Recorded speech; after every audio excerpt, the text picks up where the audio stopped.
Wiles reports managers at Morgan Stanley, Dean Witter, are counting their blessings.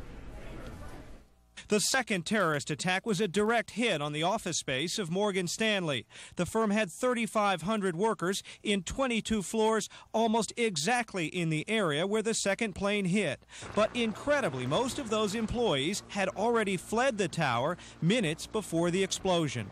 Miraculously, I'd say, we had 2,500 people in World Trade Center 2, 1,000 people in World Trade Center 5. It appears the vast majority got out safely. A miracle made possible by the firm's split-second decision to evacuate the South Tower immediately after the North Tower was hit. We have a lot of stories of courage, a lot of stories of compassion, and we're going to be fine. Wall Street is a tough business where it's often said the only thing that matters is the bottom line. That is not true today.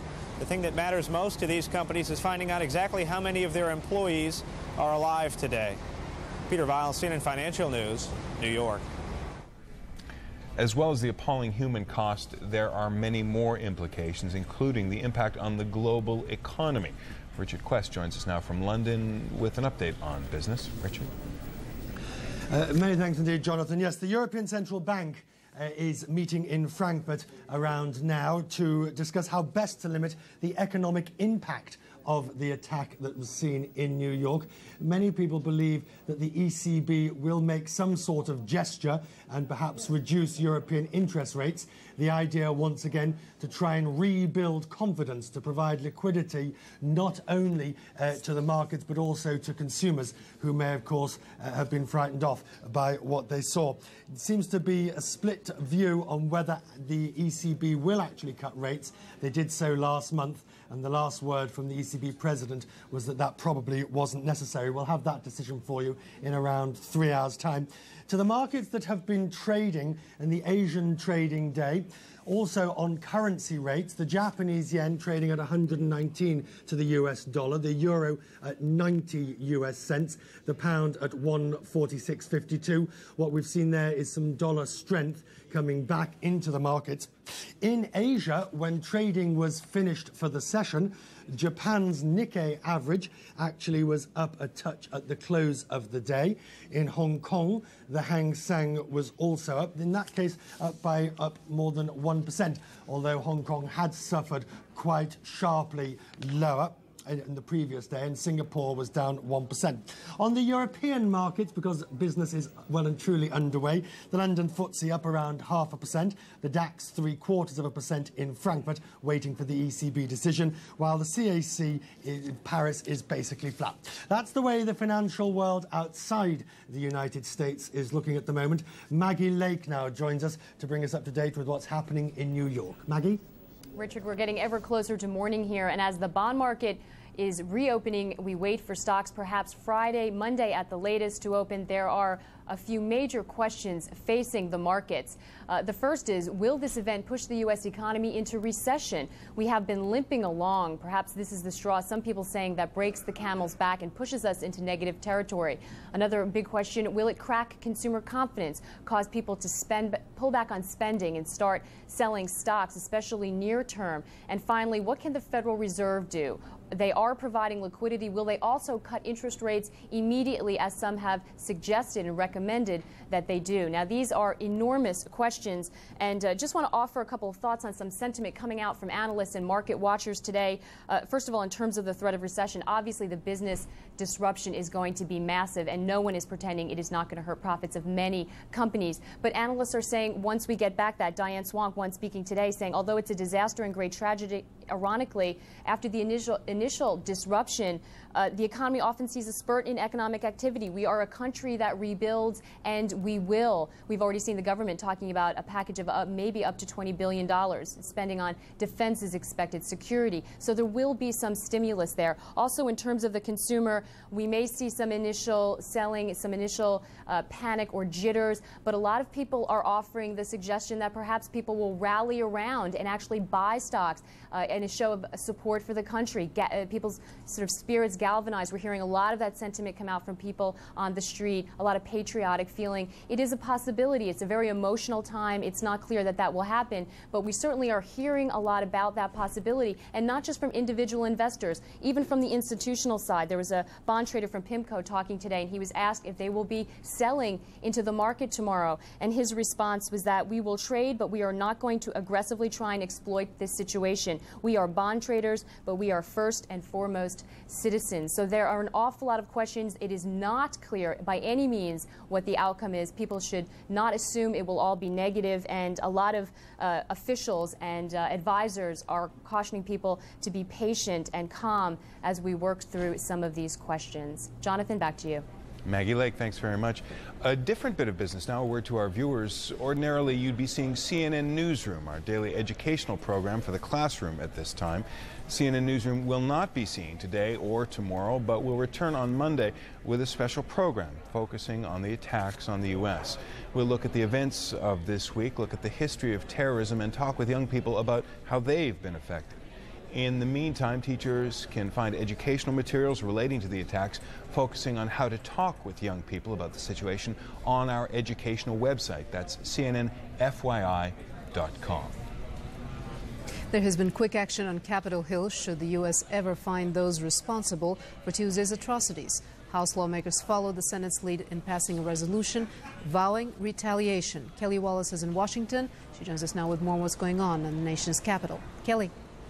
Well, Relitza, a big focus for the Bush administration is laying the groundwork for a possible military response, working with Congress and also using diplomatic channels. First, as you mentioned, Congress, the White House asking lawmakers to pass a resolution authorizing the use of force to retaliate for the 4 deadly terrorist attacks. There you see a live picture of the U.S. Capitol at this time. Now, we do know from senior officials that the White House and lawmakers have been negotiating over the wording of such a use of force resolution, some comparing it to the resolution passed by Congress back in 1991, giving President Bush's father the authority to use force after Iraq's invasion of Kuwait. Some other congressional leaders expressing some concern that such a resolution could, in essence, give Mr. Bush a blank check to use military action. Now, on another front, not as controversial, Congress expected to get a bill to the president's desk possibly as early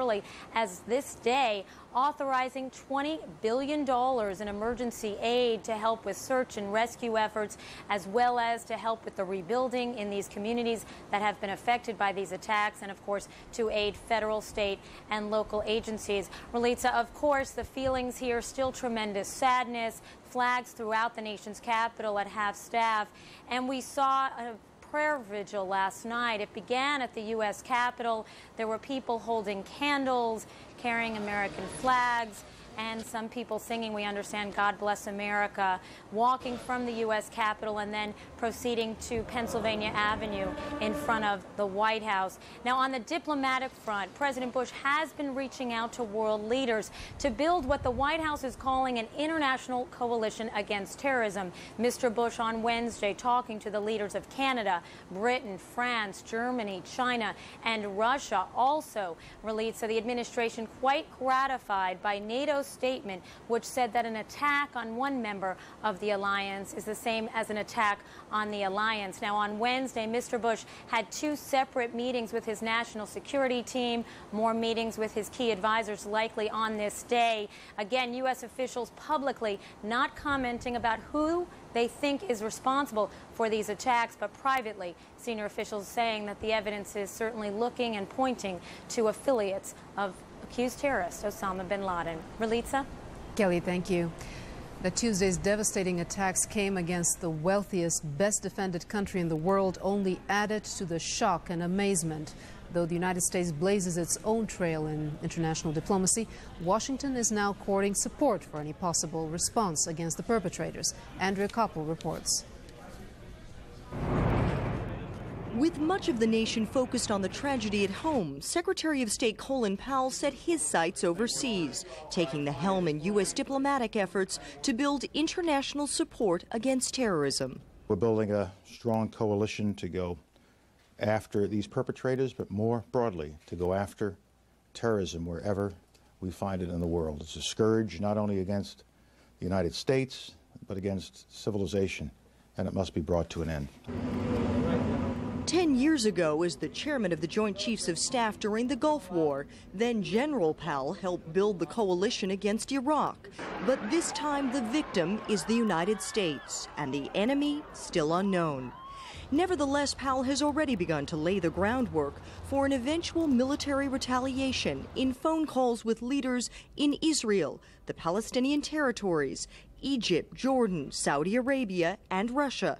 Powell also reached out to the European Union, as well as the Arab League, United Nations, and the NATO military alliance, which for the first time in its history Wednesday invoked a clause in the NATO Charter obligating all members to assist if one is attacked. It's like dropping a stone in the middle of a pond and you have ripples rippling out. And we start with ourselves. Then we go to our closest allies in Europe through NATO. And we show the world that this time there are none of the usual divisions between us and the Europeans in regard to this region. Secretary Powell also sent stern warnings to Pakistan, a neighbor and supporter of Afghanistan's Taliban militia, accused of harboring suspected terrorist Osama bin Laden. The message? The U.S. expects complete cooperation in finding those responsible for Tuesday's attacks. Next week, Powell plans to send his deputy to Moscow for a special meeting with Russian officials on Afghanistan. Secretary Powell working every possible diplomatic angle, telling the international community, in the words of OneAid, you're either with us or against us. Andrea Koppel, CNN, at the State Department. Many British citizens are believed to be among the victims of the New York attacks. Prime Minister Tony Blair immediately condemned them, offering help to find those responsible. But what kind of role might Britain and the rest of Europe take in the search for suspects?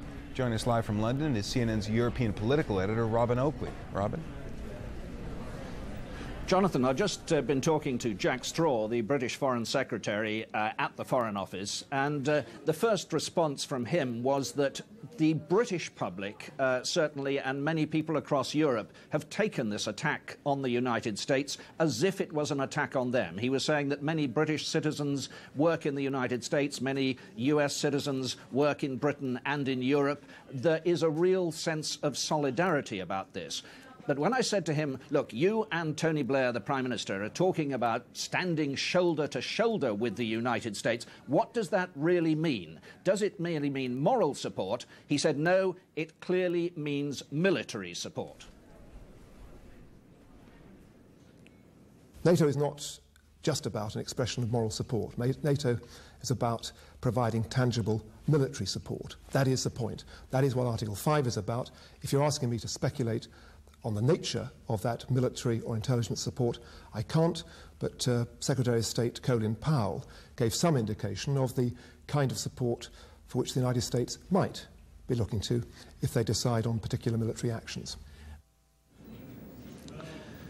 There are, of course, some worries in Europe about what kind of level of response America might choose to make once the perpetrators are identified and once it has a target to strike back at. Mr. Straw said to me that that is a question that will be discussed between America and America's NATO allies, the level of support. And the intelligence communities, he said, of the UK and the US are in constant touch with each other.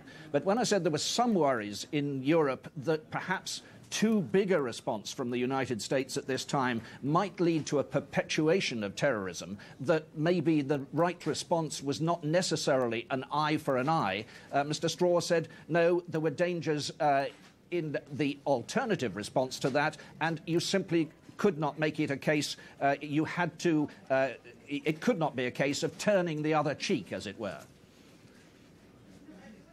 I'm sitting in the British Foreign Office. It's not more than 50 yards away from 10 Downing Street. I remember the day in the early 90s when the Provisional IRA mortared Downing Street and tried to take out the cabinet. I remember 1984 when they bombed the hotel in Brighton in Sussex and almost killed Margaret Thatcher, the then Democratic elected Prime Minister.